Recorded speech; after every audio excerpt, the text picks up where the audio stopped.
안녕하십니까. 저는 그 경기도 안양에 있는 배경고등학교에서 근무를 하고 있는 김환이라고 합니다. 만나 뵙게 돼서 반갑습니다. 오늘 이제 저희 연수 제목이 중등 개념 설명형 온라인 콘텐츠 교과서 제작 및 수업 적용입니다. 일단 여러분들 선생님들 그 지금 어떻게 교실이 좀 어떤가요? 이 코로나 사태가 이제 거의 막바지 단계에 접어드는 것 같은데요. 아 먼저 그 말씀을 드리기 전에 한번 여쭤볼게요. 지금 이제 코로나가 끝나서 어 "더 좋으시다." 하시는 분들은 1 번을 채팅창에, 그래도 쪼끔 불편한 점은 있었지만 그때 코로나 때가 좀 더 좋다. 네. 뭐 보시는 분 아무도 없습니다. 네, 2 번을 한번 채팅창에 입력해 주시면 선생님들 의견을 한번 보도록 하겠습니다. 네. 네. 1 번 나왔고요. 네. 1 번, 1 번, 1 번. 1 번, 1 번, 1 번, 1 번, 1 번. 네. 마치 짠 듯이 지금 아 사실 이제 저도 선생님들하고 의견이 똑같은데요. 저도 지금 1 번이 더 좋습니다. 코로나가 이제 끝나는 상황이 되니까 제가 제일 좋은 게 일단 수업의 맥이 끊기지 않는다는 게 너무 좋더라고요. 그러니까 코로나 때는 저희 학교 같은 경우는 이제 격주로 이제 등교를 했었거든요, 학생들이. 그래서 한 주는 저희가 온라인 수업을 하고 한 주는 오프라인 수업을 했었는데, 온라인 수업을 하면 사실 이제 저 개인적으로는 좀 더 편하더라고요. 이렇게 강의를 하거나 수업을 하거나 컴퓨터로 이렇게 수업을 하면 그건 더 편했는데, 오프라인이 되면 얘네들이 정신을 못 차린 상태에서 오프라인에 와서 월요일에 막 거의 좀비처럼 등교했다가 한 목요일쯤 되면 이제 좀 적응을 하려고 하는데 또 다음 주 온라인이 되고. 그러니까 완전 이 수업이 다 무너져 버리는, 그게 저는 제일 견디기가 힘들더라고요.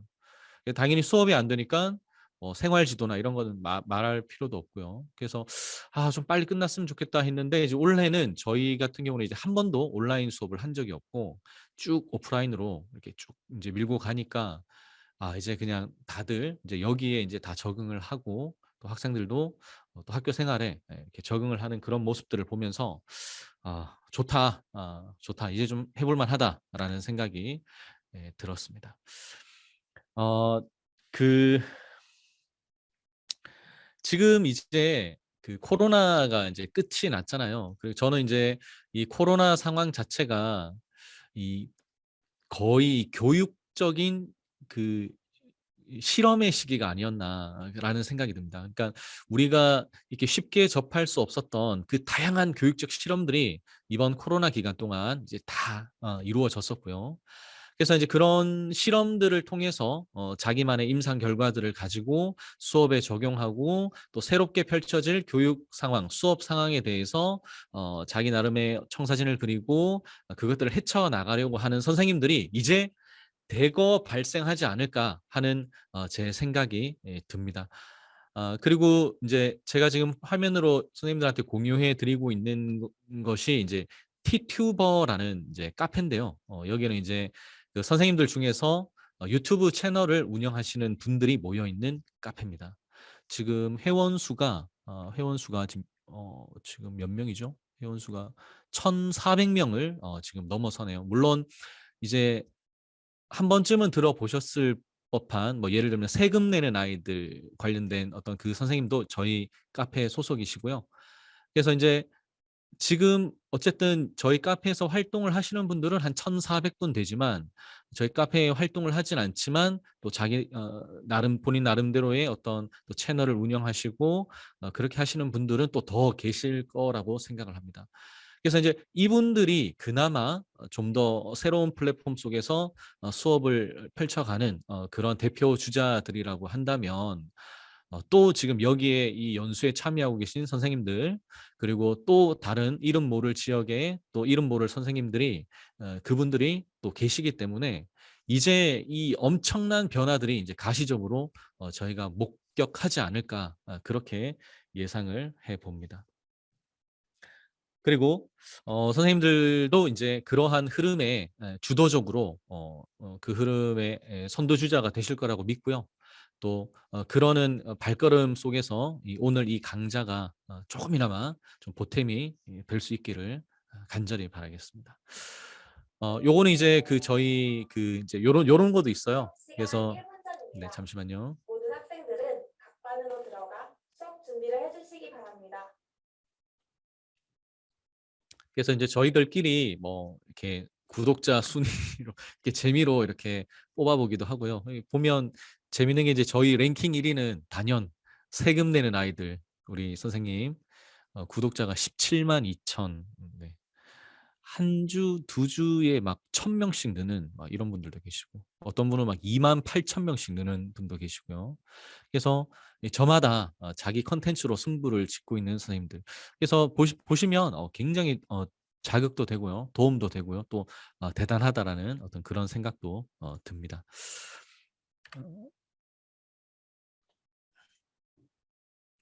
지금 여기 보시면은 이제 1위부터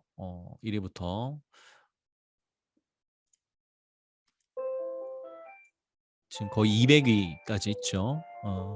200위에 계신 분은 한 370분 정도, 370명 정도의 구독자가 있는 것 같네요. 자, 어쨌든 네, 이렇게 활동을 하시는 다양한 분들이 계십니다. 어, 하지만 이제 여기 계신 선생님들 뭐 유튜브 채널을 하든 하지 않든 어쨌든 열정과 도전과 패기를 지닌 선생님들과 오늘 이 시간 같이 좀 유용한 시간을 가져보고자 합니다. 설문을 하나 제가 네, 한번 드려보겠습니다. 만약 선생님들이 과거 내가 교직을 선택하기 전으로 돌아가신다면 네, 아니, 네, 돌아가신다. 네, 그거 말고요. 빽하신다면 교직을 다시 선택하실 건가요? 그리고 선생님들은 학교 현장에서 어, 어떤 부분들이 가장 이렇게 좀 버거우신가요? 첫 번째는 교과 티칭이다. 아니면 인성 및 생활 지도다. 아니면 행정 업무다. 그래서 제가 이 부분에 대해서 채팅창에다가 제가 설문지를 좀 드릴 테니까 한번 선생님들 간단하게 한번 좀 설문에 답을 해주시면 제가 또 강의를 풀어나가는데 도움이 될 것 같습니다. 한번 다시 가더라도 교직을 선택하지 않는다. 50%, 선택한다. 50%. 왜 그렇게 했느냐 보니까 힘들어요. 이미 한번 해봤으면 충분함. 새로운 경험을 해보고 싶음. 네, 이제 애들이랑 즐겁다. 잘 적응하고 있다. 과목만 빼면 뭐 애들이랑 생활하는 게 전반적으로 재밌다. 수업이란 건 롤러코스터 같다. 잘 될 때도 있고 힘들 때도 있고. 그래서 고민이 된다. 네, 솔직한 답변 감사합니다. 그리고 다음 세 가지 중에서 무엇이 가장 힘드냐라고 했을 때 어, 인성 및 생활 지도가 가장 힘들다라고 이야기를 하고 계십니다. 그런데 놀랍게도 교과 티칭은 힘들지 않다라고 지금 선생님들께서 답을 하고 계시네요. 교직을 선택한다 의견이 점점 축소가 되고 있습니다. 그리고 선택하지 않는다라는 의견이 더 지금 네, 많아지고 있고요. 네, 노동 강도가 세다. 감정 노동. 학생 지도가 어렵고 업무가 과중하다. 네. 역시 인성 및 생활 지도가 가장 비율이 높습니다.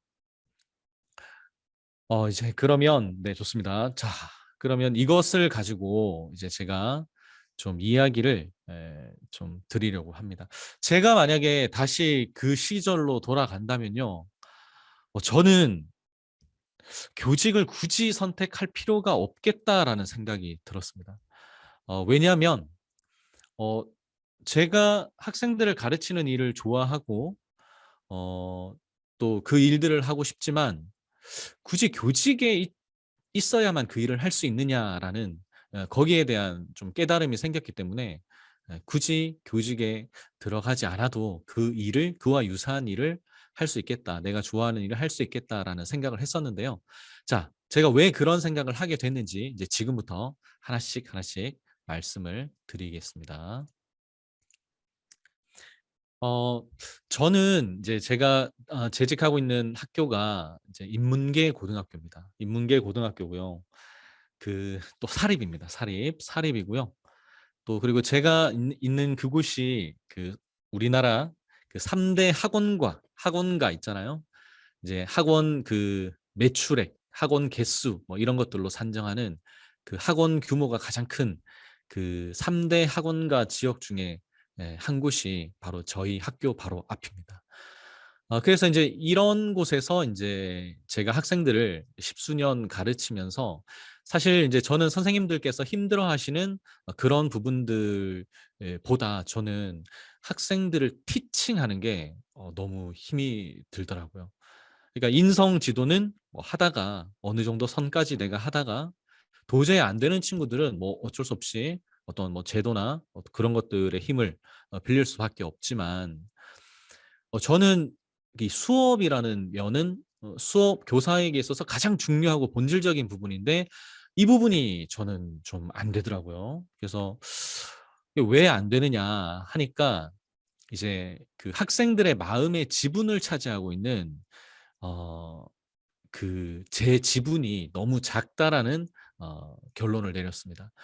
저는 고등학교 다닐 때 중학교 다닐 때 제 마음의 지분은 학교 선생님들이 굉장히 많은 지분을 차지하고 있었거든요. 그래서 선생님들 말 한마디, 선생님들의 수업 하나 그런 것들이 전부 다 저한테는 굉장히 유의미한 것들이었고 또 마음에 새기고 머리에 새기고 이제 그렇게 제가 경험했던 그 경험의 토대 위에서 제가 교사가 되고 싶었는데 제가 학생들을 가르치니까 제가 부임 초기에 비해서 또 최근 들어서 훨씬 더 이런 부분들이 제가 아이들 마음속에 차지하고 있는 그 지분의 크기가 점점 축소가 되고 있다라는 생각을 하게 됐습니다.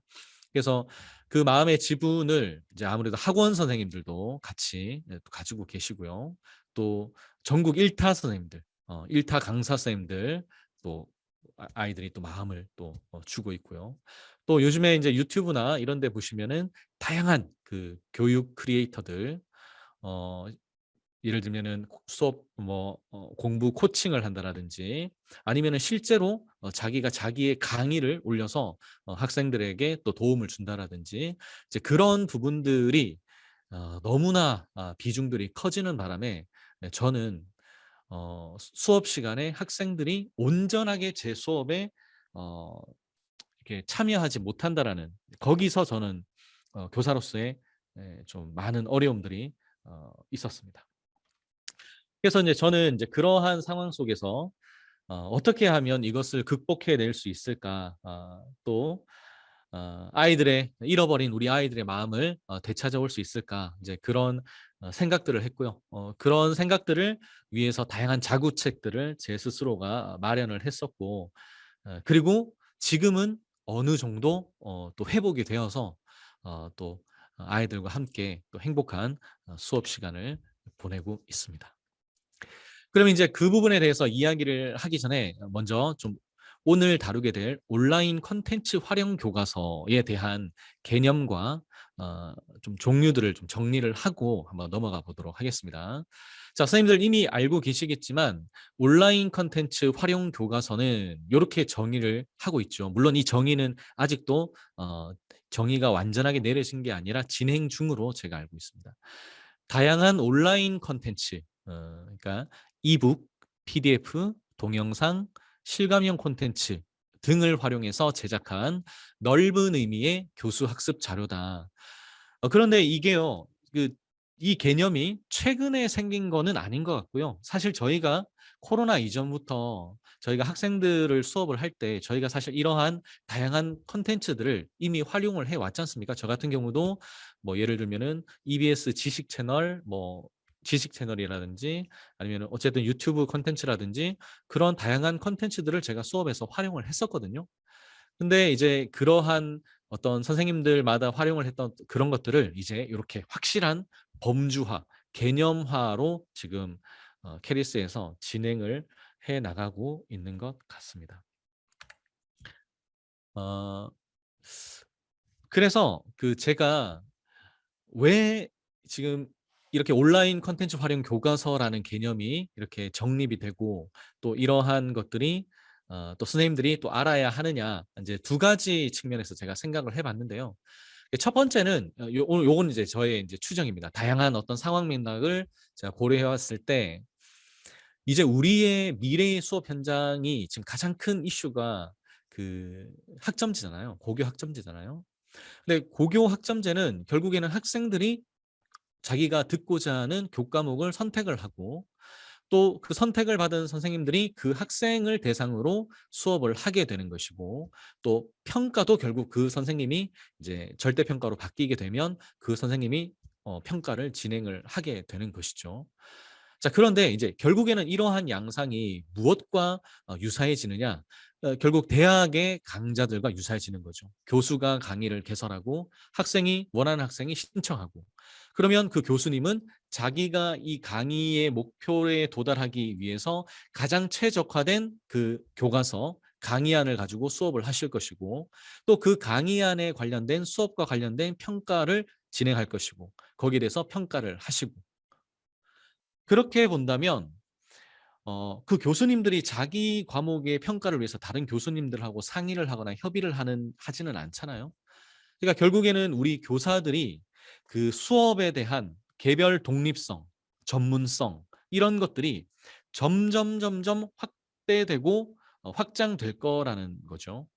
그렇게 된다면 결국 교사 본인이 자기가 학생들에게 교육 목표를 달성하기 위해서 교과서를 어떻게 만들고 어떻게 구성하고 어떻게 부가 자료들을 가지고 오고 그래서 그러한 수업 자료들을 버무리고 선별하고 만들어내고 융합하고 그러한 능력들이 이제 각 교사 개별로 필요로 해지는 세상이 곧 도래한다. 그렇기 때문에 우리 교사들이 다양한 온라인 콘텐츠를 활용한 그런 교과서나 교과서 자료들을 우리가 알고 다룰 수 있어야 된다라는 부분들이 바로 첫 번째 부분인 것 같고요. 그다음에 두 번째 부분은 결국 우리 MZ 세대들은 완전히 우리와 성향이 다르잖아요. 그러니까 얘네들은 네이티브 디지털 세대잖아요. 태어날 때부터 디지털 문명이 있었고요. 태어날 때부터 손가락으로 이 모든 것들을 조작했던 학생들이기 때문에 아날로그와 디지털을 함께 누렸던 우리 세대하고는 완전히 다른 거죠. 그러니까 완전히 다른 이 세대들에게 기존의 어떤 학습 콘텐츠라든지 기존의 수업 방식이라든지 이런 것으로 이 아이들에게 배움을 일궈낸다라는 것은 굉장히 힘들다라는 거죠. 더 많은 에너지를 소모하게 되고 또 더 많은 어떤 성과를 내기는 더 어려워지는 그런 상황이 도래를 했기 때문에 결국 그들의 성향에 맞는 수업 콘텐츠들을 우리가 활용해야 되지 않겠나. 그래서 이 두 가지를 위해서 우리 선생님들이 온라인 콘텐츠 활용 교과서의 개념과 또 실제적인 그런 것들을 수업으로 구현하는 그런 능력이 필요하다라고 저는 생각을 하고 있습니다.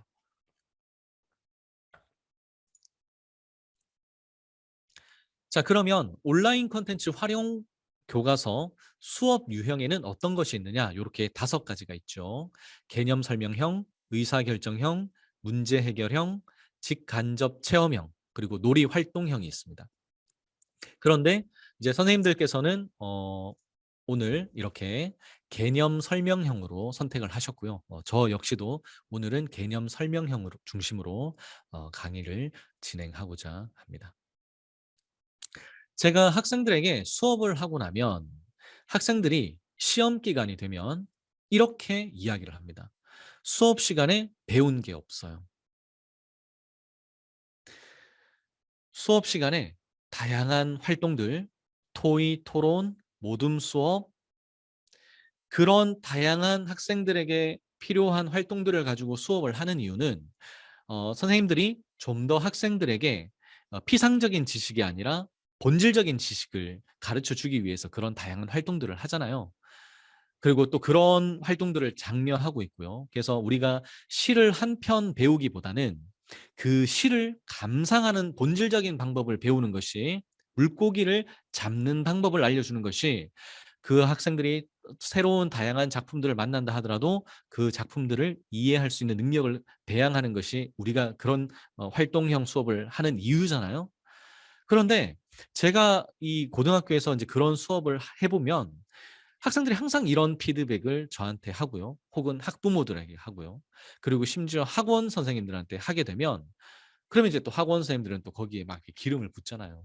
"거 봐. 학교에서 선생님들 그렇게 뭐 가르쳐 주는 것도 없고 선생님이 알려줄게."라고 하면서 또 학원에서 또 막 학생들의 마음을 또 요동케 하고 또 인제 수업을 막 진행하는 이런 양상들이었어요. 네, 저도 인제 학원에 몸담았기 때문에. 그래서 인제 그렇게 진행이 되는데요. 근데 이제 그렇게 되니까 이제 저도 저 역시도 어 그래 어쩌면 그런 활동들을 하는 것도 좋지만 무엇보다도 좀 더 개념에 관한 부분들을 먼저 선제적으로 완벽하게 학생들에게 해야 될 필요가 있겠다라는 생각이 들었습니다. 그래서 개념 학습이 토대가 된 위에서 다양한 모둠 활동, 토의 토론, 뭐 발표 뭐 이런 것들이 진행이 되면 좀 더 이제 '이런 피드백은 받지 않지 않겠나.'라는 어떤 그런 생각들을 했고요. 그리고 이제 앞서 이야기했던 이제 이런 다양한 수업 유형들 중에서 결국 의사결정형, 문제 해결형, 직간접 체험형이라든지 이런 수업들은 결국 이 개념 설명형 토대 위에서 이루어져야지 더 효과적일 수 있겠다라는 그런 생각들을 하게 됐습니다. 온라인 콘텐츠 그러면 온라인 콘텐츠 교과서를 활용하는 양상은 이제 어떤 양상들이 있느냐 보니깐요. 첫 번째는 기존에 존재하고 있는 콘텐츠를 활용하는 방법이 있고요. 그다음 두 번째는 선생님들이 직접 콘텐츠를 제작하는 방법도 있을 수 있겠죠. 그다음에 세 번째는 그러한 콘텐츠들끼리 융합을 해서 또 새로운 시너지를 만드는 그런 방법도 있겠습니다. 근데 이제 저는 저 같은 경우는 이제 기존의 컨텐츠를 활용을 많이 했죠. 예전에 수업을 할 때 유튜브나 이런 데 검색을 해 보면 얼마나 다양한 자료들이 많습니까. 그래서 그러한 자료들을 굉장히 많이 활용을 했었고요. 또 수업 시간에 굉장히 또 학생들에게 배움을 일궈내는 데 중요한 역할들을 했었습니다. 그래서 그 나름대로의 고유의 가치가 있습니다. 그래서 선생님들이 기본적으로 가지고 계셔야 될 것은 내가 수업 때 필요한 컨텐츠들을 검색하고 찾아내는 그러한 능력은 기본적으로 선생님들이 가지고 계셔야 할 것 같고요. 그다음에 두 번째는 이제 그러한 기존의 컨텐츠를 활용을 하다가 보면 저의 수업 상황과 저의 수업 맥락에 딱 맞는 그런 콘텐츠를 이렇게 찾기는 조금 어렵더라고요. 항상 이렇게 2%가 부족하고 '아 요걸 조금 더 이렇게 했으면 좋았을 텐데.'라는 어떤 그런 아쉬움이 남고요. 그래서 인제 저 같은 경우는 그러면 좀 더 내 수업에 맞는 나의 특징에 내가 가지고 있는 특성에 맞는 또 우리 학교 아이들의 특성에 맞는 그런 콘텐츠를 '내가 직접 만들어 볼 수는 없을까? 그러면 좀 더 효과적인 수업을 만들어낼 수 있지 않을까?'라는 생각들을 제가 하게 된 것이죠. 여기 인제 국어 교과에 인제 저희 인제 국어 교과를 좀 잠시 소개를 해 드리면요. 국어 교과에 이렇게 6 개의 영역이 있습니다. 듣기, 말하기, 쓰기, 읽기, 문학, 문법이 있는데요. 듣기, 말하기, 쓰기는 이 내용 영역이 교과서로 구현이 된 것이 화법과 작문입니다. 그리고 읽기가 교과서로 구현이 되면 독서고요. 문학이 교과서로 구현이 되면 문학입니다. 문법이 교과서로 구현이 되면 언어와 매체거든요. 그래서 요거는 이제 선택 과목입니다. 그래서 2학년 때부터 선택을 해서 학생들이 들을 수가 있고요. 그다음에 인제 이 6 가지 영역이 다 함께 버무려져서 모든 학생들이 공통으로 들어야 할 과목이 1 학년 때 개설되는 공통 과목 국어죠. 그래서 인제 저는 이 6 개의 영역 중에서 제가 직접 콘텐츠를 만들어서 수업에 적용할 수 있는 영역이 어딜까라고 고민을 했었는데요. 일단 듣기, 말하기, 쓰기 같은 경우는 이게 사실 가르칠 내용이 별로 없습니다. 듣기, 말하기, 쓰기는 가르칠 내용이 별로 없어서 좀 요걸로 하기에는 쪼끔 뭔가 모자란 부분이 있고 읽기도 마찬가지입니다. 독서 이론도 상당히 이렇게 좀 적거든요. 근데 문학 같은 경우는 또 너무 많아요. 너무 방대합니다. 그래서 이제 저는 이 문법이라는 영역을 한번 선택을 해봤어요. 왜냐하면 1학년 때도 문법 수업을 학생들이 듣고요. 그다음에 이제 선택 과목에 가서 언어와 매체에서 그 언어 파트가 문법이거든요. 그래서 문법 수업을 또 듣게 되고요. 그리고 더 중요한 것은 학생들이 수능에서 결국 문법 시험을 보게 된다라는 거죠. 그래서 그러면 이 문법이라는 영역은 그래도 학생들한테 좀 도움이 될 수 있는 영역이 되겠구나라는 생각으로 제가 문법을 선택을 해서 교육 콘텐츠를 온라인 콘텐츠를 한번 만들어 보자라는 생각을 하게 됐습니다.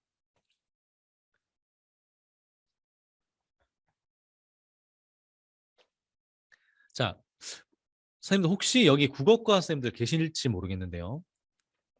이게 이제 그 학교 문법에서 이제 쓰이고 있는 그 해당 개념어들이에요. 부사, 부사어, 부사격 조사, 부사절, 합성부사, 문장부사, 부사형 전성어미, 파생전미사, 부사성 의존명사. 이제 이 문법이라는 게 이게 개념이 굉장히 중요하거든요. 그래서 이게 명확한 각각에 대한 개념이 없으면 이게 다 섞여 버립니다. 섞여 버리면 학생들이 부사형 전성어미를 이야기하라고 하면 엉뚱한 걸 이야기를 하거든요. 그래서 문법은 무엇보다도 이런 개념화 수업을 하는 데 있어서 굉장히 좀 유용하겠다라는 판단을 제가 했었습니다.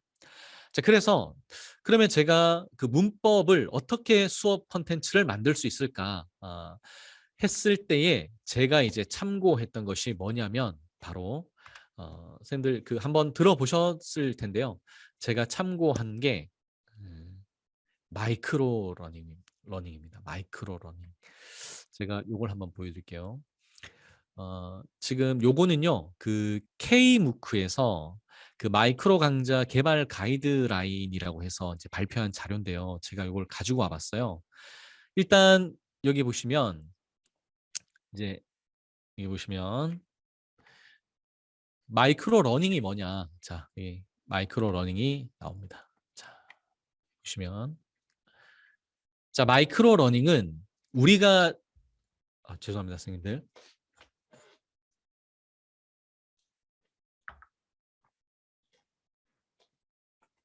우리가 학교에서 수업을 할 때 그 수업은 이제 매크로 러닝이라고 하더라고요. 그 매크로 러닝이고 그다음에 이제 그와 또 다른 별개의 개념이 마이크로 러닝인데 얘는 이제 비정형화된 그러니까 뭔가 주기적이고 정해져 있고 그런 학습이 아니라 좀 뭔가 이렇게 정해져 있지 않은 어떤 짧은 길이의 작은 단위의 하지만 그 내용은 한 번에 소화할 수 있는 그런 학습 콘텐츠를 가지고 하는 어떤 그 수업 활동을 마이크로 러닝이라고 개념을 잡고 있습니다. 그래서 핵심은 작은 단위, 그리고 짧은 길이, 그리고 한 번에 소화할 수 있는 양이거든요. 여기 보시면 그래서 이제 왜 마이크로 러닝이 등장하게 되었느냐부터 시작해서 마이크로 러닝이 매크로 러닝과 어떤 차이가 있느냐 뭐 이런 부분들 그리고 이제 또 마이크로 러닝 같은 경우는 여기 보시면 또 어떤 학자들의 연구 결과에 의하면 이렇게 한 번에 학습을 하는 것보다 이렇게 쪼개서 이렇게 학습을 하면 그 점수가 더 많이 늘어나더라. 더 효과가 있더라. 이제 그런 이런 이론적 토대들이 다 있더라고요. 그래서 저는 그래 그러면 나도 쪼개보자. 한번 잘게 쪼개보자. 그래서 문법의 내용들을 한번 쪼개봤습니다. 문법의 처음부터 끝까지 내용은 한 20차시 정도면 한 20번 정도 수업을 하면 다 수업이 가능한데요. 저는 요걸 쪼개 보니까 이렇게 잘게 쪼개 보니까 한 130개 정도로 쪼개지더라고요. 그래서 그거를 한 130개 단위로 제가 다 쪼갰습니다.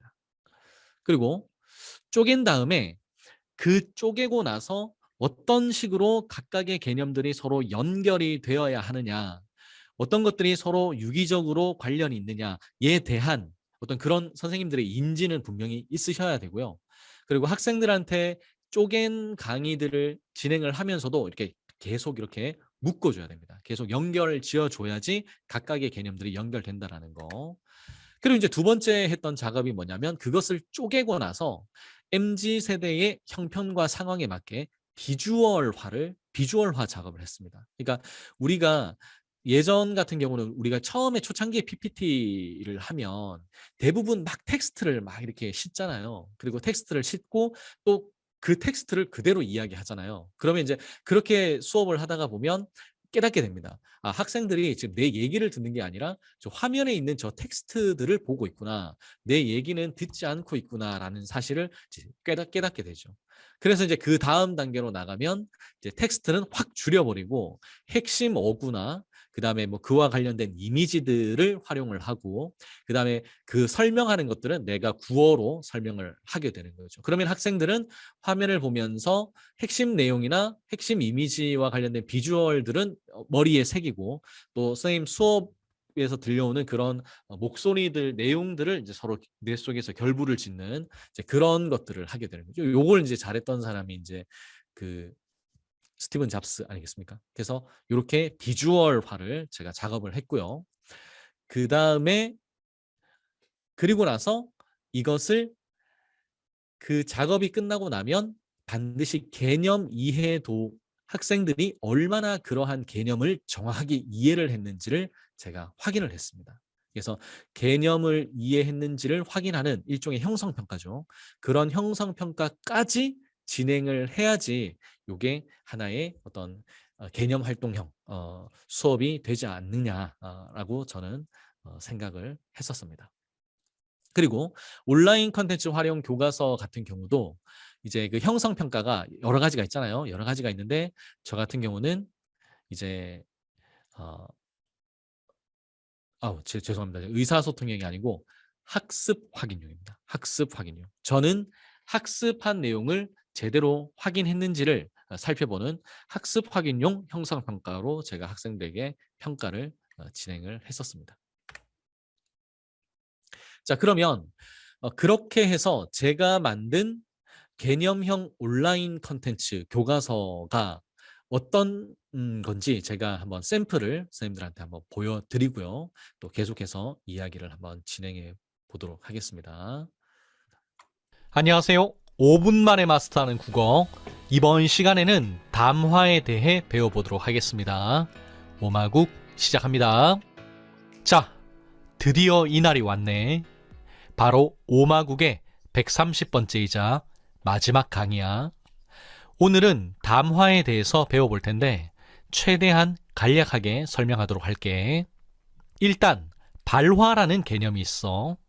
한자어를 풀이하면 말을 편다는 뜻인데, 즉 화자나 필자가 자신의 생각, 의도, 감정 등을 실제의 언어로 표현한 것을 말해. 그것이 말로 표현될 수도 있고 글로 표현될 수도 있는 거지. 채널 구독은 했니? 좋아요는 눌렀어? 한 번도 구독하라는 얘기 안 했지. 그렇다고 진짜 구독 안 하면 어떡해. 진짜 너무한 거 아니야? 지금 당장 구독 버튼 눌러주라. 이러한 각각의 문장 단위의 언어 표현들이 발화라는 거야. 아, 그냥 예시를 든 거야. 오해하지 마. 그리고 이러한 각각의 발화들이 연속적으로 나와서 하나의 커다란 의미로 묶이게 된 것을 담화라고 해. 채널 구독은 했니? 좋아요는 눌렀어? 한 번도 구독하라는 얘기 안 했지. 그렇다고 진짜 구독 안 하면 어떡해. 진짜 너무한 거 아니야? 지금 당장 구독 버튼 눌러주라. 이렇게 나열된 발화들은 구독 좀 눌러줘라는 큰 주제로 묶일 수 있다는 거지. 이게 담화라는 거야. 이러한 담화는 4가지의 구성 요소가 있어. 발화의 생산 주체인 화자나 필자, 그러한 발화를 수용하는 청자나 독자, 음성 언어, 문자 언어에 담긴 언어 표현, 즉 메시지, 의사소통이 이루어지고 있는 시공간적 배경, 사회문화적 배경을 뜻하는 맥락이나 장면, 그림으로 봐도 내용이 직관적으로 다가오지. 자, 여기서 맥락은 다시 크게 2가지로 나눌 수 있어. 첫 번째는 언어적 맥락이야. 쉬는 시간에 화장실에 다녀왔는데 친구들이 모여서 얘기를 하고 있네. 거기에 얼굴을 들이밀고 자기 얘기 먼저 하는 사람은 없잖아. 그 대화에 끼려면 일단 친구들이 무슨 얘기를 나누고 있었는지 찬찬히 들어보는 게 맞는 거잖아. 그래야 무슨 얘기가 오갔는지, 거기서 내가 무슨 말을 보탤 수 있는지를 파악할 수 있게 되잖아. 이를 언어적 맥락이라고 해. 즉, 특정한 발화가 그것의 앞뒤에서 실현된 다른 발화들과 관련지어서 형성되는 맥락을 말하는 거야. 두 번째는 비언어적 맥락이야. 참 잘했구나 라는 발화는 상황에 따라 다르게 해석이 되겠지.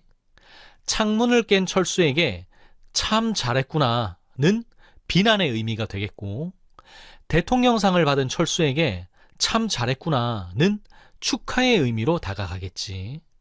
이를 비언어적 맥락 중에서도 상황 맥락이라고 해. 우리는 손님이 집에 오면 차린 건 없지만 많이 드세요 라고 해도 겸손하게 말씀하시는구나 하고 바로 이해가 되지만, 외국인들의 경우에는 논리적, 의미적 모순 때문에 언뜻 이해를 못하거든. 차린 게 없는데 어떻게 많이 먹으라는 거야? 이렇게 받아들이는 거야. 그들은 우리나라의 겸양의 문화를 모르기 때문이지. 이와 같은 맥락을 비언어적 맥락 중에서도 사회문화적 맥락이라고 하는 거야. 이러한 담화는 통일성과 응집성이라는 요건을 갖출 때 가치를 지니게 돼. 통일성은 각각의 발화들이 하나의 주제를 향하고 있어야 된다는 의미야. 나는 문법 실력이 부족해. 자연스럽게 문법 공부를 안 하게 돼. 문법 공부를 안 하다 보니 흥미가 점점 더 떨어지게 되고, 상황에서 시험을 치니 더 낮은 점수를 받게 돼. 악순환의 고리를 어떻게 하면 끊을 수 있을까? 악순환의 고리를 끊기 위해 스스로의 학습 상황을 분석하는 내용인데, 나름 통일성을 갖추고 있다고 볼 수 있어.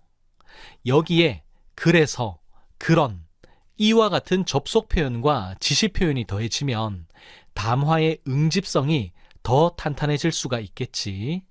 나는 문법 실력이 부족해. 그러나 어제 점심 급식은 내가 좋아하는 쌀국수가 나왔어. 어찌나 배부르게 먹었던지 오후 수업 내내 졸았지 뭐야. 그래서 오늘도 학원에 가야 되는데 빨리 대학생이 되었으면 좋겠다. 완전 의식의 흐름 기법을 적용한 글이네. 담화의 초점이 주제가 모아지질 않아. 그리고 담화에 사용된 접속 표현인 그러나와 그래서는 오히려 응집성을 떨어뜨리고 있어. 통일성과 응집성이 결여된 이와 같은 담화는 좋은 평가를 받기 어렵겠지. 의식의 흐름 기법은 프로들이 하는 거야. 명심해. 이러한 담화의 표현에는 지시 표현, 대용 표현, 접속 표현, 생략 표현, 높임 표현 등이 있는데, 교재에 예문들이 나와 있으니 읽어보면 다 이해할 수 있을 거야. 자, 이제 여기가 문법의 최고봉이야. 더 이상. 네, 지금 이제 영상을 봤는데요. 네, 죄송합니다. 영상을 봤는데요. 그래서 이제 제가 이 영상을, 요런 영상을 130개를 만들었어요. 130개를 만들어서 문법의 처음부터 끝까지, 끝까지 모든 개념 작업들을 제가 이렇게 만들어 봤습니다. 그리고 그렇게 개념 작업을 하고, 개념화를 하고, 아까 이게 그 형성 평가를 한다고 했었잖아요. 그래서 형성 평가를 할 때에 이미 시중에 나와 있는 다양한 게이미피케이션, 그러니까 우리가 뭐 멘티미터라든지 다양한 어떤 그런 카웃이라든지, 그런 것들을 가지고 뭐 그 퀴즈앤 뭐 이런 것들, 그래서 그런 걸로 퀴즈 형식으로, 게임 형식으로 우리 학생들과 함께 그렇게 막 이제 스마트폰이나 태블릿을 활용해서 그렇게 이제 형성 평가를 진행을 했었거든요. 근데 그게 처음에 한두 번 하면 재밌고 좋은데, 저는 이제 그걸 이렇게 계속 이렇게 쓰다가 보니까 요게 한계가 있구나라는 생각이 들더라고요. 그래서 저는 이제 더 이상 그걸 하지 않아요. 그게 훨씬 비주얼적으로는 더 좋지만 저는 하지 않고 다시 돌아와서 어디로 가서 하냐면, 저는 구글 폼으로 들어가서 그걸 다시 합니다. 구글 설문지. 제가 구글 설문지를 쓰는 이유는요. 일단 선생님들이 그런 게이미피케이션 에듀테크를 쓰는 것보다 구글 폼으로 쓰는 게 훨씬 더 만드는데 간편하고 간결하고요.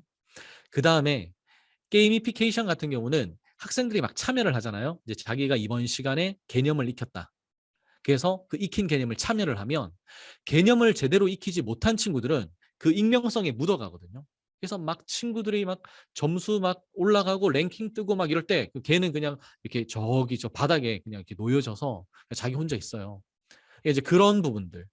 근데 이제 구글 같은 경우는 그 평가의 장이 이렇게 하나의 거대한 장이 아니라 각각 개별 화면으로 자기만의 장이 다 펼쳐지고 거기서 자기가 평가에 응하는 항목들은 전부 다 개별화 지표로 다 나타나기 때문에 저는 구글 설문지를 씁니다. 근데 이제 구글 설문지도 두 가지 유형이 있잖아요. 하나는 우리가 흔히 알고 있는 구글 설문지 유형이 있고 하나는 구글 설문지인데 퀴즈형으로 옵션을 변경하면 퀴즈형으로 바뀌죠. 그래서 저는 구글 퀴즈형으로 학생들의 개념을 형성평가를 진행을 합니다. 그래서 제가 예를 들어서 이제 이런 거죠. 제가 이렇게 제가 화면을 공유해 드리겠습니다.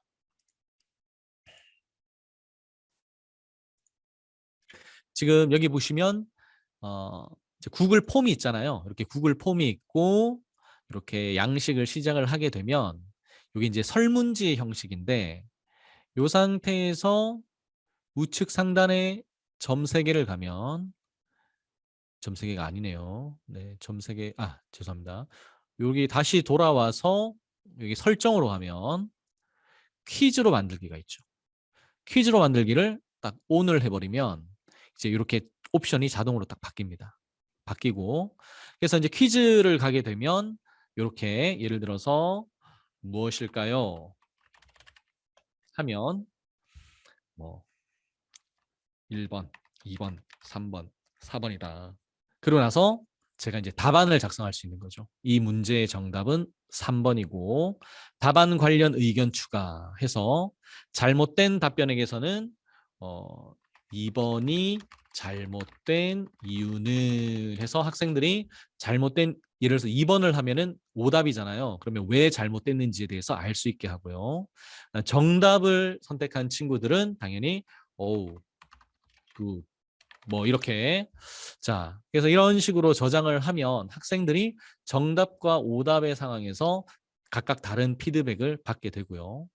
그리고 뭐 당연히 이제 응답을 보면 통계치가 너무나도 잘 나오죠. 여기 보시면은 그래서 내가 낸 문제에 학생들이 어떤 식으로 지금 평가가 이루어지고 있는지 어떤 게 또 많이 틀렸는지 적게 틀렸는지 그리고 여기서도 또 스프레드시트를 활성화시켜 버리면 학생들의 개별 점수부터 시작해서 학생들이 틀린 문항 왜 틀렸는지 이런 부분들에 대해서 이게 개별 피드백이 다 이루어질 수 있기 때문에 저는 형성평가 도구로서는 차라리 구글 폼, 구글 설문지가 훨씬 더 유용하다 그런 생각을 했었습니다.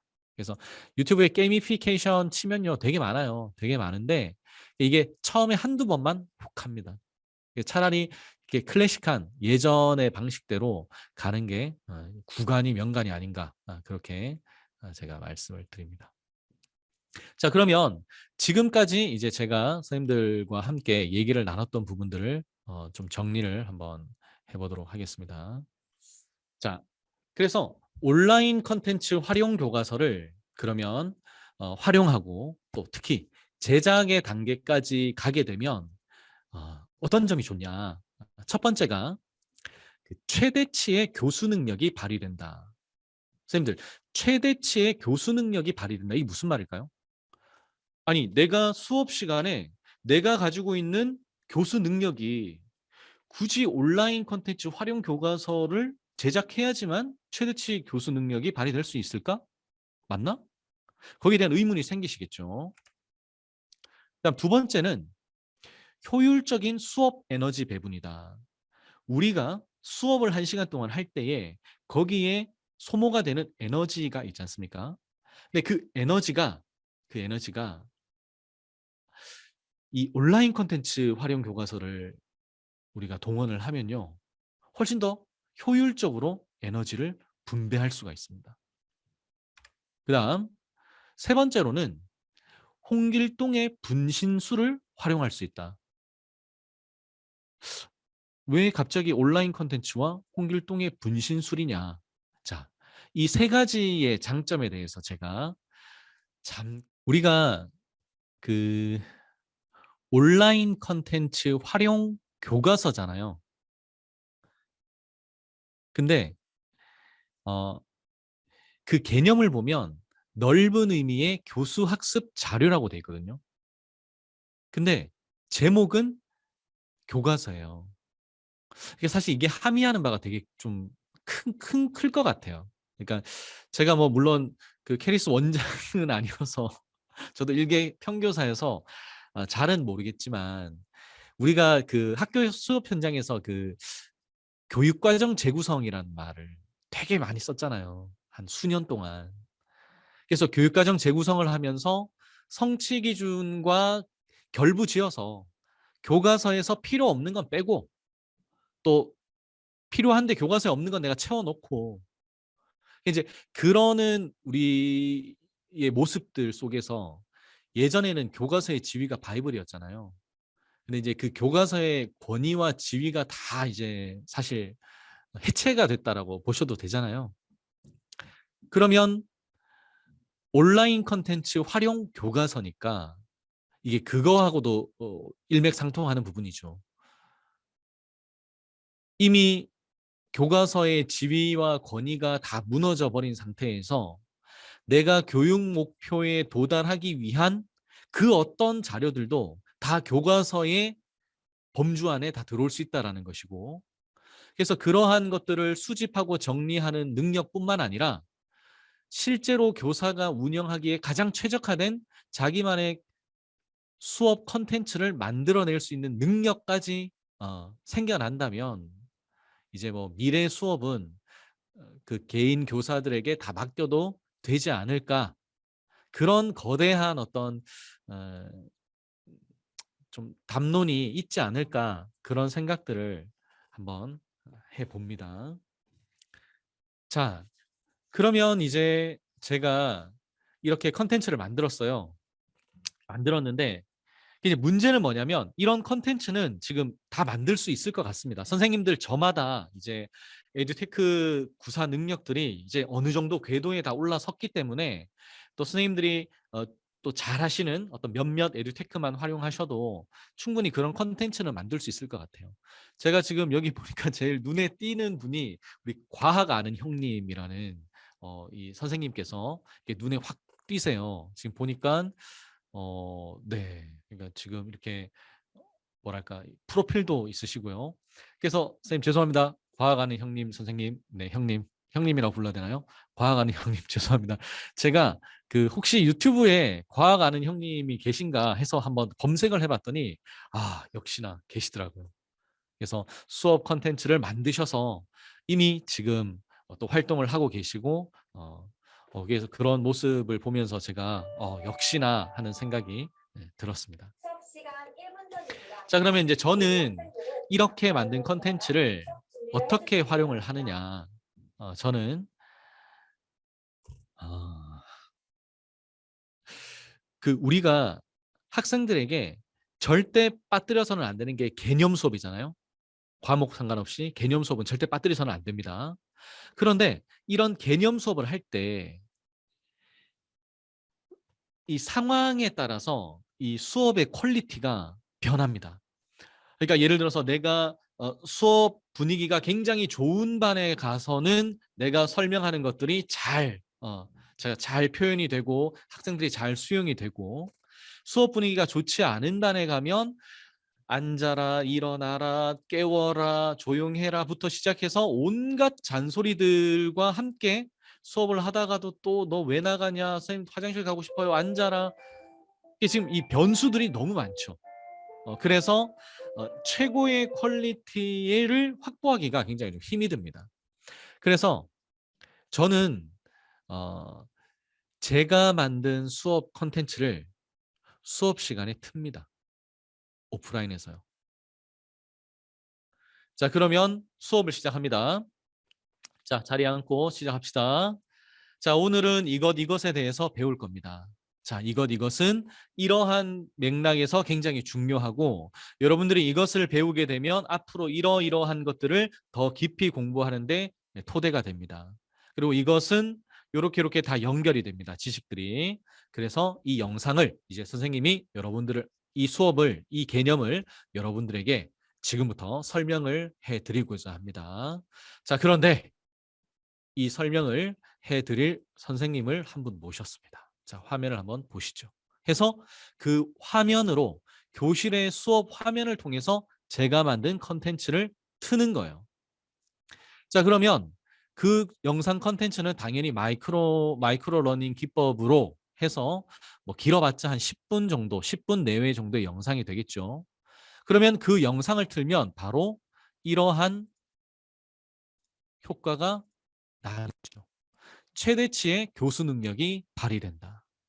왜냐하면 내가 이 영상 컨텐츠를 만들 때 모든 컨디션이 최상의 상태였고, 그래서 내 발성, 녹음, 수업 자료, PPT 이 모든 것들이 최대치로 내 교수 능력을 끌어올린 상태의 영상인 거죠. 그래서 이 영상을 수업 시간에 학생들에게 영상을 틀면 나의 최대치의 교수 능력이 발휘되지 않겠습니까? 그래서 수업을 들면 학생들이 일단은 첫 번째는 선생님이 EBS 수업, 그러니까 제가 솔직하게 말씀드릴게요. 저보다 EBS에서 훨씬 더 많은 강의를 하신 분들의 강의가 더 프로페셔널하고 또 더 많은 지원을 받았기 때문에 뭐 음질면, 화면, 뭐 디자인 모든 면에 있어서 탁월하겠지만 그래도 나도 교육 주체로서 한 독립된 교육 주체로서 나의 최대치를 끌어올리면 그 정도까지는 안 되지만 그래도 어느 정도 궤도에는 올라서거든요. 그러면 학생들은 우리 선생님이 만든 컨텐츠, EBS 선생님, 전혀 맥락이 없는 잘 모르는 선생님이 만든 컨텐츠를 우리 국어 선생님이 클릭 몇 방으로 지금 날로 먹는 그런 상황이 아니라 우리 선생님이 나를 위해서 우리들을 위해서 저렇게 또 부지런히 또 수업 영상을 만드셔서 저렇게 틀어주시고 근데 틀어주시는데 그것도 최적화된 상태 선생님의 모든 경험들이 최대화치된 어떤 그런 영상들이 나오면 학생들은 집중을 할 수밖에 없죠. 집중을 하게 됩니다. 그 다음에 그 최대치의 수업을 발휘를 하게 되면요.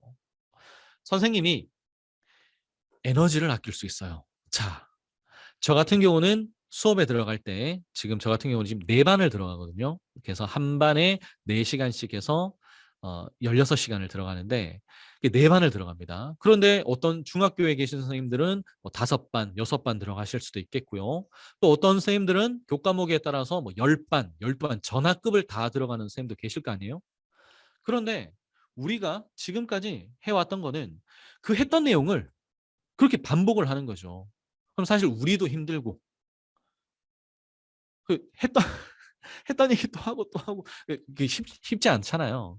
그래서 적어도 개념 설명과 관련된 부분만큼은 내가 그 부분만큼은 이 미리 만든 영상을 가지고 학생들에게 수업을 진행한다면 그래도 내가 에너지를 어느 정도 비축할 수 있지 않나. 그리고 뭐 예를 들어서 뭐 우린 그런 두려움도 있잖아요. 뭐 관리자분이 지나가다가 딱 봤는데 뭐 김 선생 저 왜 EBS를 수업 시간에 틀지? 이게 아니라 그 방송에 제가 나오는 거죠. 김 선생이 나오는 거죠. 그래서 제가 나와서 또 1시간 내내 트는 것도 아니고 그 개념 이해와 관련된 부분만 제가 틀어버리면 이건 뭐 나중에 제가 얼마든지 뭐 설명을 할 수도 있는 부분이고요. 그래서 그 적어도 개념 설명할 수 있는 그 부분만큼은 내가 에너지를 비축할 수 있다. 이게 뭐 내학급이면요. 한 반당 10분이면 40분이고요. 열학급이면요. 한 반당 10분이면 100분입니다. 100분. 이 시간들을 이 에너지를 내가 계속해서 비축할 수가 있는 거죠. 그러면 이 영상을 트는 도중에 그러면 선생님은 뭐 하시느냐? 앉아서 쉬는 것이 아니라 이제 제가 마치 이 수업을 초월해서 존재하는 초월자로서 이제 수업 저기 교실 뒤로 나가셔서 누가 듣나 듣나를 제가 보는 거죠. 그러니까 저랑 똑같은 저보다 더 컨디션이 좋은 김 교사가 지금 앞에서 수업을 하고 있고요. 또 다른 제가 지금 뒤에서 학생들이 수업을 개념을 정확하게 이해하고 있는지 여부를 제가 메타의 관점에서 이제 관리를 하게 되는 거죠. 그래서 보니까 어떤 친구가 뒤에서 잔다. 그러면 가서 일어나야지. 자, 저 선생님 강의하시잖아. 자, 들어. 떠들면 가서 쉬. 제가 이 수업을 온전히 조율을 할 수 있는 그런 상황이 되는 것이죠. 그래서 온라인 콘텐츠 활용 교과서를 활용한 그리고 그것을 실제로 개념 학습에서 제가 그 콘텐츠를 수업 시간에 재생을 시킴으로써 바로 이러한 장점들이 있다라는 것입니다. 그리고 이러한 장점들을 가지고 이제 제가 아까 말씀드렸듯이 개념 학습이 끝나고 나면 구글 폼을 활용한 형성 평가를 통해서 실제로 학생들이 얼마나 정확하게 개념을 학습하고 있는지까지도 제가 그것을 판단하게 되는 것이죠. 그러면 이런 개념 학습의 토대 위에서 이제 부가적인 모둠 수업 활동, 뭐 토론, 토의 활동, 아니면 학생들이 뭔가 개인적인 어떤 피드백을 한다라든지 그런 부분들이 이루어질 수가 있는 것이죠. 그리고 이제 이렇게 되면요. 내가 별도의 모둠 수업이 필요 없다. 모둠 활동이 필요 없다라고 하면요. 그럼 고등학교 수업 같은 경우는 50분 수업이잖아요. 그러면 이 수업을 개념 학습하고 형성평가하고 이 수업을 2세트화 시키는 겁니다. 지금 저희가 이 연수를 1차시, 2차시로 나눴잖아요. 그러면 학생들 수업을 50분에 1차시, 2차시로 나누는 거죠. 그래서 한 세트를 하시고 똑같이 얘들아 한 2, 3분 브레이크 타임 갖자. 2, 3분 브레이크 타임 가지시고요. 또 바로 이어서 두 번째 차시를 해버리게 되면 마이크로 러닝 수업 세트가 2세트가 총 운영이 되는 겁니다. 그래서 개념형 수업을 그대로 이어나가시고자 하시면 이렇게 하셔도 되고요. 아니면 여기에 부가적인 활동들을 하고 싶으시면 이 위에서 부가적인 활동을 하시면 되겠습니다. 그래서 실제로 제가 이렇게 해봤더니 너무 좋아요. 일단 제가 심적인 여유가 생기고 너무 좋습니다. 물론 이 수업 컨텐츠를 만들거나 수집하거나 정리하는 데 있어서는 사전에 제 수고가 노고가 필요하지만 이게 어느 정도 구비가 되고 나면 이것을 활용한 수업으로 진행을 하고 나면 굉장히 마음의 부담이 적어요. 부담이 적습니다. 그래서 저는 선생님들께 제안을 드립니다. 내가 어떤 한 교과목의 모든 내용을 다 처음부터 끝까지 할 수는 없겠지만 다 끝까지 쪼개가지고 그것들을 수업 컨텐츠화를 할 수 없다면 적어도 한 개 단원에서 하나 정도는 그래서 한 개 단원에서 하나 정도 하시다가 조금 더 여력이 생기고 방학이 끼고 하면 한 개 단원에 2개, 3개 정도 하시고 뭐 그렇게 해서 그게 결국 누적이 되면 한 수년이 지나면 결국 선생님만의 어떤 그 컨텐츠가 완성이 되지 않겠습니까? 아니면 지금 1, 2단원을 하고 있다면 저 뒤에 가서 5단원 수업을 할 때 5단원 수업은 내가 다 이런 개념형 설명형 수업으로 내가 진행을 해야지라고 해서 미리 사전에 영상 컨텐츠를 만들어 놓으시면 그때 5단원에 가서 그 컨텐츠들을 꺼내서 활용하실 수가 있다라는 거죠.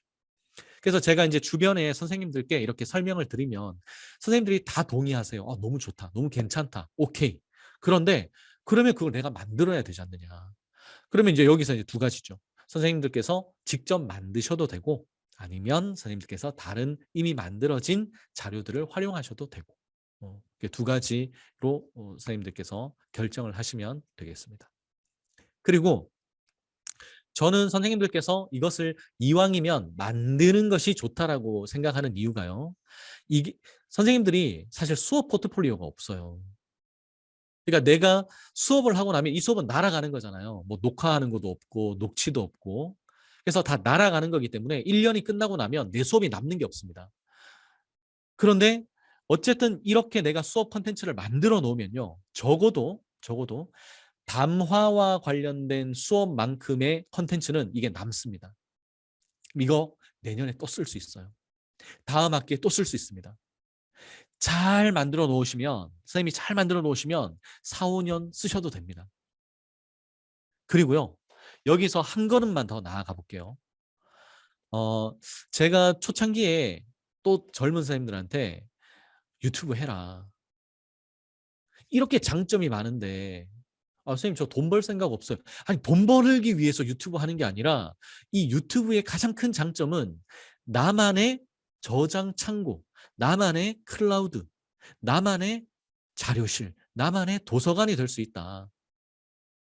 그래서 선생님들께서 만들어 놓으신 수업 콘텐츠를 우리 학교 학생들한테만 사용하시는 것이 아니라, 아니, 혹시 모릅니까? 전국의 어떤 학생이 또 내 콘텐츠를 검색하다가 알고리즘이 이렇게 해서 이렇게 들어가면요, 이 학생 그것을 검색한 학생들은 어쨌든 제 수업 콘텐츠를 볼 것이고, 또 제가 수고한 보람이 그 학생한테도 흘러 들어갈 수 있거든요.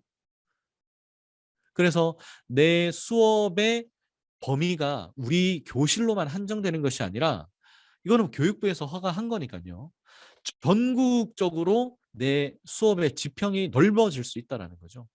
그러니까 그런 측면에 있어서 유튜브 채널에 내 수업 콘텐츠들을 이렇게 차곡차곡 저장을 해 놓으시면 그것이 나의 수업 콘텐츠, 영구적인 수업 콘텐츠로 저장이 될 것이고, 자, 계속해서 제가 그 PPT를 좀 보면서 설명을 드리겠습니다. 자, 그래서 이렇게 하시면 이제 이러한 장점이 있는 거죠. 수업 관련 포트폴리오로 이제 계속해서 비축이 될 것이고요. 그다음에 선생님들께서 블렌디드 러닝, 거꾸로 수업을 하시게 되면 학생들한테 야, 이 영상 오늘 보고 와. 그러면 내일 여기에 대해서 더 심학습을 하자라고 했을 때 그 디딤 영상으로도 사용하시면 되겠습니다. 선생님께서 직접 만드신 거니까요. 그리고 또 학생들에게 시험이 끝나고 나서, 아니, 시험 전에 선생님 저 그 수업 또 듣고 싶어요. 그 수업 영상 또 보고 싶어요. 라는 학생들은 또 복습용 자료로 얼마든지 학생들한테 제시할 수도 있을 것이고요. 그리고 선생님의 컨텐츠와 또 다른 에듀테크와 융합을 해서 융합을 할 수 있는 그런 소스로서 또 선생님의 컨텐츠를 활용할 수가 있겠죠. 그래서 이런 것들을 다양하게 활용을 한다면 선생님들의 수업이 훨씬 더 수월하고, 그러면서도 더 전문성 있게 수업을 진행해 갈 수 있지 않을까, 그렇게 생각을 합니다. 자, 그러면 이제 여기까지 제가 이제 그 개념 설명형 수업을 어떻게 만들고 또 어떻게 활용을 했는지에 대해서 제가 설명을 드렸고요. 그러면 제가 실제로 그 제작 도구와 관련해서 좀 선생님들께 설명을 드리려고 합니다. 그 아까 그 제가 보여드렸던 그 영상 있잖아요.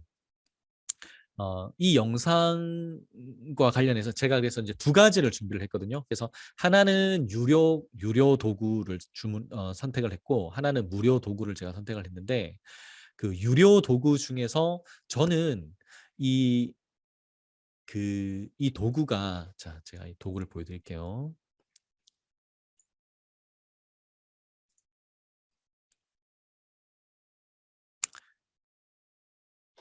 자, 이 도구가 첫 번째 제가 소개해 드릴 수업 도구가, 온라인 컨텐츠 제작 도구가 두들립니다.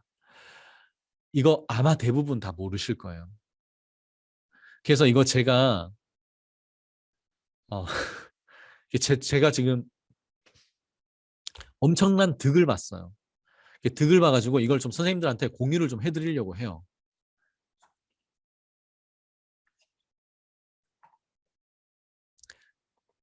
영국 회사고요.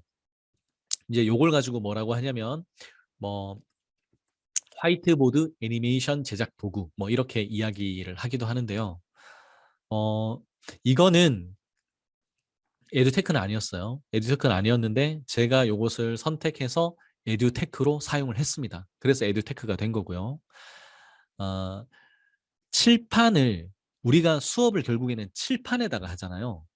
그 칠판에다가 내가 판서를 자유자재로 할 수 있는 도구라고 보시면 됩니다. 심지어 줌인, 줌아웃, 뭐 지우기, 쓰기, 손이 나와가지고 막 쓰고. 한번 볼게요. 이건 안 되는구나. 네. 그다음에 이와 유사한 게 비디오 스크라이브라고 있어요. 근데 저는 제가 공부를 해보니까 비디오 스크라이브보다 두들리가 더 좋더라고요. 제가 두들리 제작 시연을 한번 보여드릴게요. 제가 지금 이렇게 아이고 두들리가 지금 못하겠네. 지금 여기 보시면 얘가 두들립니다.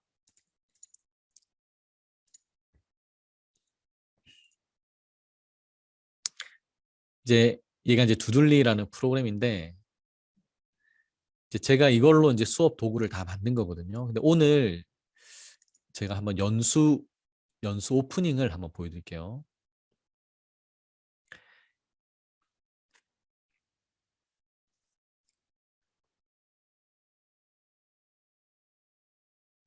지금 여기 보시는 이 화면이 이제 우리가 이제 선생님들이 칠판이라고 보시면 됩니다.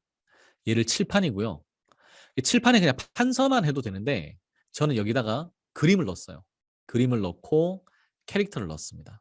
캐릭터를 넣고 그 다음에 여기 이제 이거 자체는 약간 PPT하고 비슷하죠. 그래서 화면 전환이 이루어지고요. 화면 전환이 이루어지고 여기에 제 목소리를 넣었어요.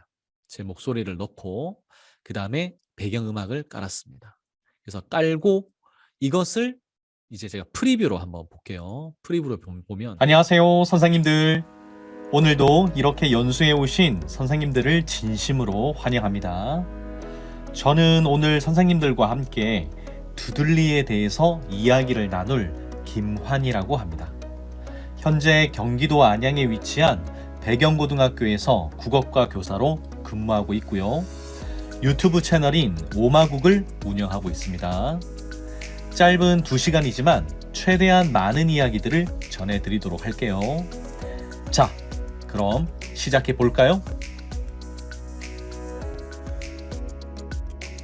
지금 이게 약간 버벅대는데 이제 이걸 익스포트를 해서 영상으로 추출을 하면 굉장히 매끄럽게 영상이 나옵니다.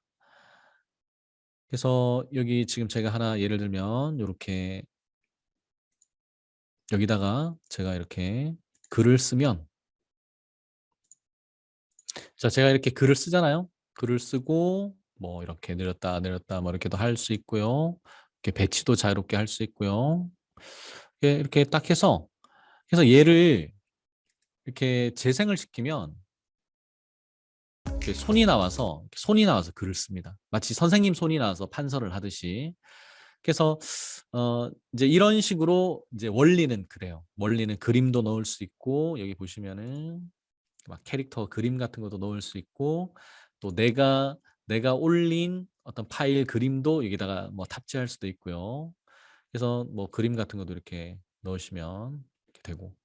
그래서 그러니까 칠판을 정말 자유자재로 선생님이 구현할 수 있다라는 거 너무 편하게 구현할 수 있다라는 게 이 두들리의 장점입니다. 근데 이제 이 두들리가 이렇게 장점이 있는데 근데 이제 선생님들이 이 두들리를 보시면 이게 이제 유료거든요. 그래서 이제 이 부분을 좀 많이 부담스러워 하시더라고요. 이 부분을 많이 부담스러워 하시는데 지금 여기 보시면 제가 절대 이거 뭐 홍보하는 거 그런 거 아닙니다. 제가 써보니까 너무 괜찮아서 제가 이제 말씀을 드리는 건데 이거는 정말 선생님들의 앱인 것 같아요. 선생님들의 앱이 아닌가. 그래서 여기 보시면은 스탠다드가 있고 엔터프라이즈가 있고 레인보우가 있어요. 스탠다드는 쉽게 말씀드리면 그냥 흑백의 기본형이다. 그다음에 엔터프라이즈는 흑백의 엄청난 옵션들이 포함된 뭐 캐릭터도 있고 뭐 온갖 음악도 뭐 엄청 많고 그래서 이런 것들이 이제 엔터프라이즈다.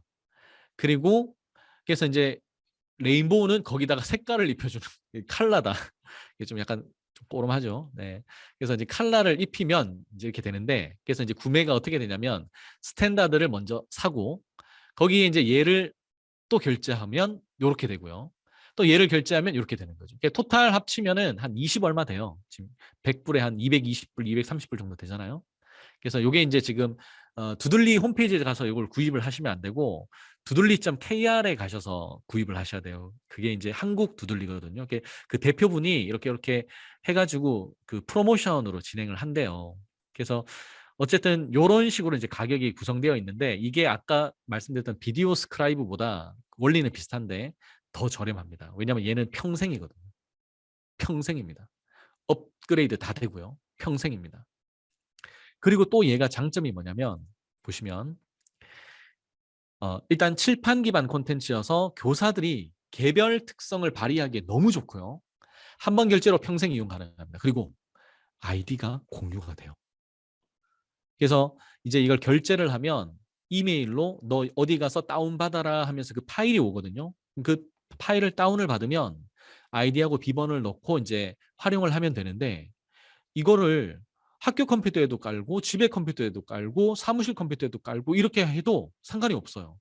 아이디하고 비번이 공유가 돼요.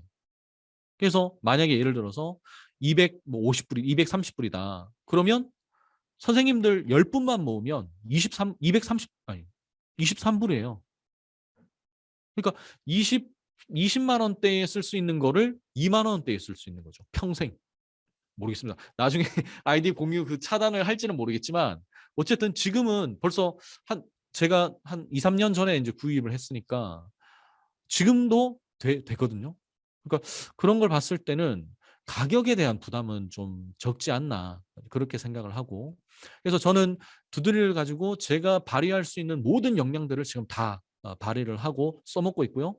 그래서 이렇게 만든 영상들을 가지고 뭐 학교에서 하는 뭐 교육과정 설명회라든지 학생들 선택 과목 설명회라든지 뭐 그렇게 할 때도 제가 이걸로 계속해서 활용을 하고 있습니다. 그리고 이제 단점은 뭐냐? 그러면 어쨌든 이것도 새로운 플랫폼이기 때문에 내가 좀 배워야 되지 않게 새로운 소프트웨어니까 배우는 데까지는 좀 노력이 필요하고요. 그런데 제가 해보니까 이게 원리만 알면 이제 이렇게 내가 조금 더 미세하게 세밀하게 이렇게 조정하는 그런 차원의 문제지 이것을 이해하는 것이 어렵거나 그렇지는 않습니다. 그래서 숙달하기까지 좀 노력이 필요하고요. 그래서 제가 5분짜리 영상을 하나 만드는데 처음에 일주일 걸렸어요. 네.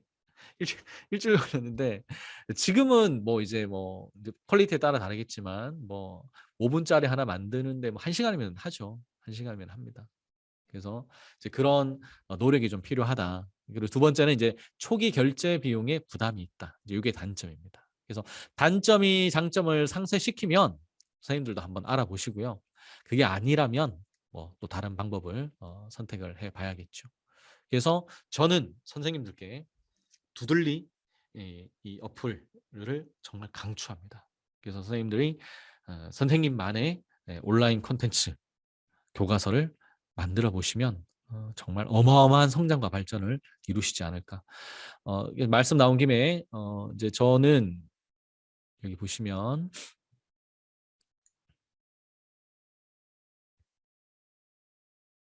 근데 구독, 좋아요 누르지 않으셔도 됩니다. 네. 또 오해하실까 봐. 그래서 저 같은 경우는 지금 이 채널을 이제 언제 만들었냐면 제가 여기 보시면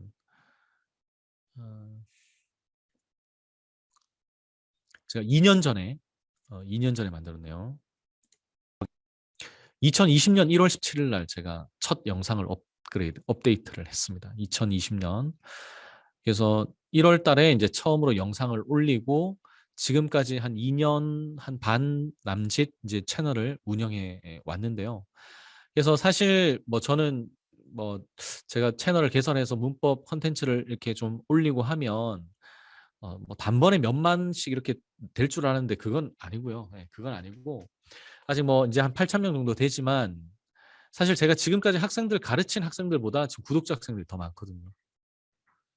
그러니까 어쨌든 내가 교사로서 가르치는 재능이 있고 또 그것을 학생들에게 도움을 주겠다라는 그 본질적인 목적에는 어쨌든 이게 다 취지가 부합이 되기 때문에 그래서 저는 이렇게 지금 채널 활동을 하고 있고 또 이 채널 콘텐츠들을 가지고 이제 학교에서도 학생들에게 활용을 하고 있고요. 또 저는 또 운 좋게도 또 그것들을 아주 세밀하게 처음부터 끝까지 잘 나눠 놨기 때문에 또 이걸 가지고 또 이렇게 또 교재로도 이렇게 이렇게 뭐랄까 출간할 수 있는 또 운 좋은 기회까지도 얻어가지고 또 교재로도 이렇게 출간을 하게 되었거든요. 근데 이게 이제 나중에 가면 그렇게 내가 내는 그 교재 자체가 교과서가 된다는 거죠. 그래서 그런 경험들이 선생님들한테 주어진다면 선생님들의 어떤 그 교사로서의 지평이 확 넓어질 거라는 그런 확신을 제가 가지고 말씀을 드립니다. 그리고 이제 두 번째는 이제 또 무료로 쓸 수 있는 건 그럼 없느냐? 무료로 쓸 수 있는 거. 저는 어 너무나도 단호하게 캔바를 선생님께 추천을 드립니다. 캔바. 캔바는 지금 제가 지금 하고 있는 이게 이 프레젠테이션 이 지금 도구가 지금 캔바예요. 캔바인데 지금 여기 보시면 캔바가 있지 않습니까? 캔바라고 canva.com입니다. 요거를 지금 따라한 게 미리 캔버스예요. 미리 캔버스고 이게 오리지널은 캔바예요.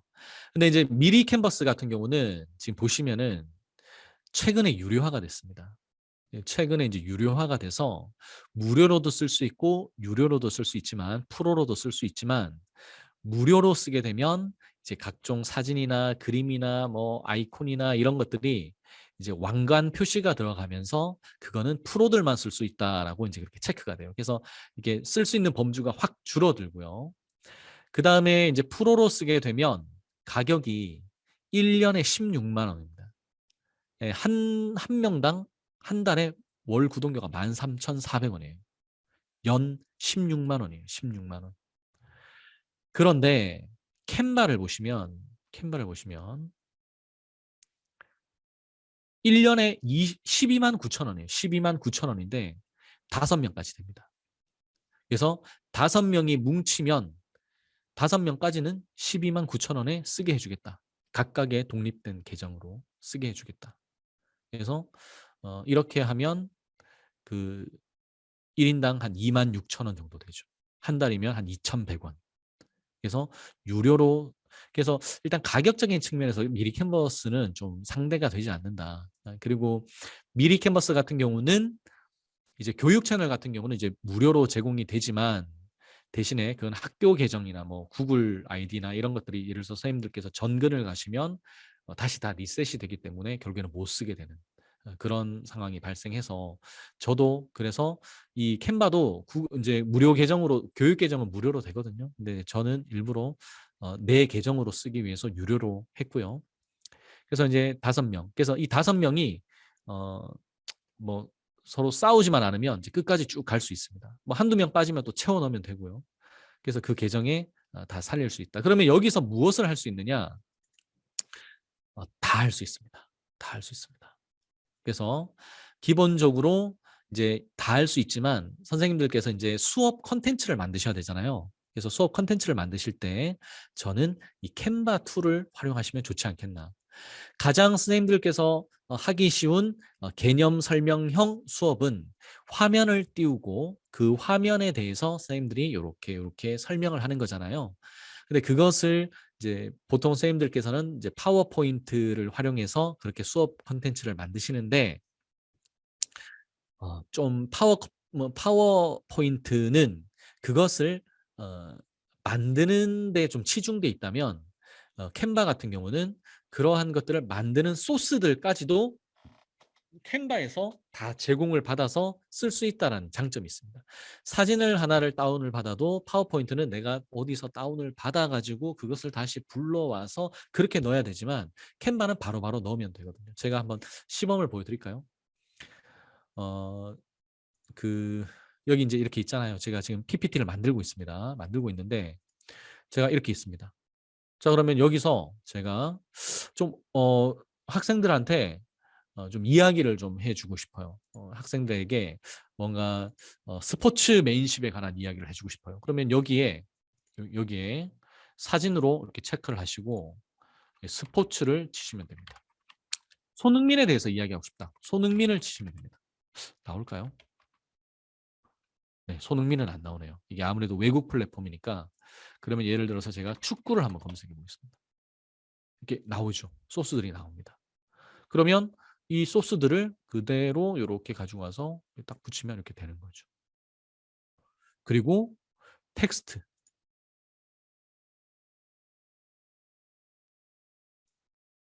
그대로 가지고 와서 이렇게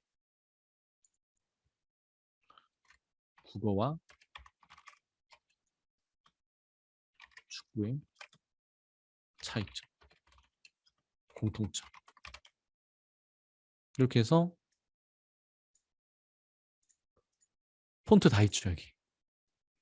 다 폰트 다 있죠. 폰트 다 있습니다. 이거 그대로 이렇게 하셔가지고 이렇게 해서 이제 슬라이드를 만드시는 거예요. 이렇게 구글 슬라이드도 물론 많이 쓰시는데 구글 슬라이드도 이 소스가 많이 부족합니다. 그래서 소스 뭐 예를 들면은 자, 장미 한 송이를 가져와요. 그렇게. 그래서 내가 필요로 하는 사진, 뭐 요소들, 그리고 뭐 텍스트, 심지어 동영상. 자, 제가 예를 들어서 축구와 관련된 동영상을 좀 넣고 싶어요. 자, 그러면 동영상에 가서 자, 여기 보니까 자, 이런 영상이 있네요. 넣고. 그러면 이 영상이 이렇게 되는 거죠. 여기에 음악을 넣고 싶다. 또 그러면 가서 오디오를 선택하셔가지고 또 여기서 다양한 음악들도 넣을 수가 있고요. 그래서 이제 이렇게 해서 슬라이드를 만드실 거 아니에요, 선생님들이. 그래서 만약에 저처럼 이렇게 슬라이드가 만들어졌다. 자, 슬라이드가 만들어졌다. 그러면 이제 이 상태에서 슬라이드 쇼를 하는 거죠. 이렇게 슬라이드 쇼를 프레젠테이션을 누르시고 슬라이드 쇼를 하시면서 그러시면서 선생님이 화면 녹화를 하시면서 수업을 진행하시면 되는 거죠. 마이크 연결하셔가지고. 얘들아, 오늘은 중등 개념 설명형 온라인 컨텐츠 제작 및 수업 적용에 관한 수업을 선생님이 한번 해볼 거야. 자, 하나씩 한번 살펴보도록 하자. 자, 지금 오늘 지난 시간에 우리가 했던 내용들은 이런 식으로 해서 컨텐츠를 만드실 수 있겠죠. 그래서 그것을 영상으로 뽑아서 뭐 하시다가 실수하실 수도 있죠. 그러면 그것은 또 우리가 편집하면 되잖아요. 중간에 필요 없는 부분들, 실수한 부분들 그렇게 다 잘라 컷 편집하셔가지고 그걸로 영상을 만드시면 훨씬 더 수월하게 만드실 수 있다. 그렇게 보시는 거죠. 그래서 지금 한번 캔바를 우리 한번 선생님들끼리 같이 한번 해보시면 어떨까. 저는 그래서 제가 채팅방에다가 주소를 좀 드릴 테니까 한번 들어오셔서 들어가시면 회원 가입하기가 있습니다. 제가 한번 보여드릴게요. 일단 여기로 이쪽으로 접속을 하셔가지고요. 접속을 하셔서 여기 이제 로그아웃을 하고 자 여기 보시면 이제 가입 버튼 있잖아요. 뭐 로그인을 하세요라고 누르면 뭐 가입하기 뭐 이렇게 있는데 선생님들은 이제 대부분 다 구글 계정 하나는 다 가지고 계시잖아요. 그래서 구글 계정으로 그냥 바로 계정 시작하기를 누르시면 됩니다. 그래서 눌러가지고 이렇게 로그인을 하시면 아마 선생님들은 처음 로그인을 하시기 때문에 뭐 당신은 뭐냐, 어디에 쓸 거냐, 뭐 그런 이제 뭐 이렇게 조사하는 게 나올 거예요. 그런 것들을 한번 그냥 답하시고요. 여기 이제 화면을 보시면요. 자, 화면 이렇게 이제 뜨거든요. 자, 이렇게 뜹니다. 자, 이 상태에서 선생님들은 내 프로젝트로 가시면 됩니다. 내 프로젝트. 그러면 아마 아무것도 없을 거예요. 아무것도 없을 겁니다. 저는 이제 제가 작업한 것들이 이렇게 있거든요. 아무것도 없는데 이 상태에서 디자인 만들기 한번 눌러볼까요? 디자인 만들기를 누르시면 여기서 뭐 여러 개가 있어요. 여러 개가 있는데 일단은 프리젠테이션을 한번 눌러보겠습니다. 프리젠테이션 딱 눌러보시면요. 그러면 이제 이렇게 딱 뜨죠. 이제 이런 화면들이 그렇게 낯설지는 않습니다. 그래서 이게 이제 작업판이고요. 밑에는 지금 이 슬라이드의 번호입니다. 슬라이드의 번호고요. 그리고 이제 여기에 선생님들께서 이제 이걸 꾸미시는 거예요. 꾸미시는데 이제 보통 우리 선생님들 제일 많이 쓰시는 게 사진이잖아요. 사진에다가 사진으로 가셔서 칠판을 한번 검색해 볼게요. 칠판. 그러면 칠판이 이렇게 나옵니다. 그러면 그 중에 좀 마음에 드는 거, 뭐 초록색 칠판도 괜찮고요, 블랙보드도 괜찮고요. 저는 블랙보드를 이렇게 가지고 와서 이렇게 화면에다가 놔버리면 이렇게 놔지고요, 지우고 얘를 이렇게 가지고 와서 경계에다가 딱 대면 이렇게 전체가 적용이 됩니다. 그 두 번 클릭을 하면 얘를 이렇게 좀 왔다 갔다 이렇게 할 수 있고요. 뭐 크기를 더 늘릴 수도 있고요, 줄일 수도 있고요. 그래서 이렇게 블랙보드를 만드시고 그 다음에 여기 텍스트 있죠. 텍스트를 딱 누르시면 큰 글씨, 중간 글씨, 작은 글씨. 그 다음에 얘는 이제 템플릿들이고요. 그래서 나는 큰 글씨를 한번 눌러보겠습니다. 제목 추가. 그래서 오늘의 수업 이렇게 딱 하시고 그 다음에 이제 이렇게 칠판 텍스트 말고 다른 데 이렇게 딱 클릭을 하신 다음에 얘를 잡고 이렇게 움직이셔서 이렇게 이렇게 선이 미리 보기 선이 있죠. 이렇게 한가운데도 놓으실 수 있고 이렇게 딱 놓습니다. 그리고 여기 보시면 폰트가 있어요. 폰트가 엄청 많아요. 이거 다 쓰셔도 됩니다. 그래서 폰트를 이렇게 적용을 한번 해보시고요. 색깔도 있습니다. 색깔도 적용해 보시고요. 그리고 애니메이션도 있습니다. 애니메이션 아무거나 밑에 뭐 이런 것들도 해보시고 이런 것도 한번 해보시고요. 그 다음에 효과도 있습니다. 효과에 가셔서 그림자도 넣어볼 수도 있고요. 배경도 있고요. 뭐 네온도 있고요. 조절도 가능하고요. 그래서 이런 다양한 것들이 있고 또 여기에 아까 제가 말씀드렸듯이 사진 있죠. 자, 사진입니다. 사진에 가서 서울에 대한 모습, 서울의 모습. 자, 2분 안에 끝내겠습니다. 서울과 관련된 사진을 하나 또 가지고 와서 이렇게 하면 덮어버리니까 안 되고 이렇게 가지고 와서 얘를 이렇게 줄여서 오늘은 서울의 지리에 대해서 공부할 거야. 서울. 그리고 요소 있죠. 요소는 일종의 아이콘이라고 보시면 됩니다. 그래서 여기에서 나침반. 여행이니까요. 그래서 나침반을 이렇게 하나 가지고 옵니다. 요도 이렇게 경계에 두시면 안 되고요. 이렇게 두시고 다시 얘를 이렇게 줄이셔서 장식도 하시고요. 방향을 좀 틀어볼까요? 이렇게. 그리고 운동화도 하나 걸어야 되니까요. 그래서 운동화도 하나 이렇게. 그래서 만약에 파워포인트에서 이렇게 구현하려면요. 또 이거 다 다운받아야 돼가지고 얘는 다운받을 필요 자체가 없잖아요. 그죠? 그래서 이런 식으로 내가 수업 화면들을 구성을 해서 여기에 적절하게 이제 그 녹음 이제 선생님 마이크 연결하시고 이제 그 화면 녹화를 하시면 선생님들이 이제 선생님만의